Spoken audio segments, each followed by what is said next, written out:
Niseme neno.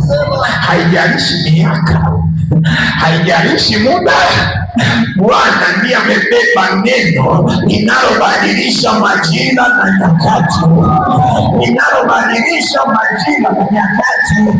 Haijalishi miaka kwamba nimeuza hii biashara kwa miaka sijaona matokeo yake. Nilishakuambia Mungu huwa hana siku nyingi, Mungu huwa hana siku moja. Hiyo hamjanisikia? Mungu ana siku moja. Mungu ana siku moja. Anabadilisha mambo kwa siku moja, sio siku nyingi. Unisaidie tena kusema amina. Mungu anayo siku moja. Nilisema siku moja utapigiwa simu ambayo itabadilisha historia yako yote, na utapigiwa simu ambayo itakushangaza. Siku moja pekee yake utaihalisia miaka yote ya maisha yako.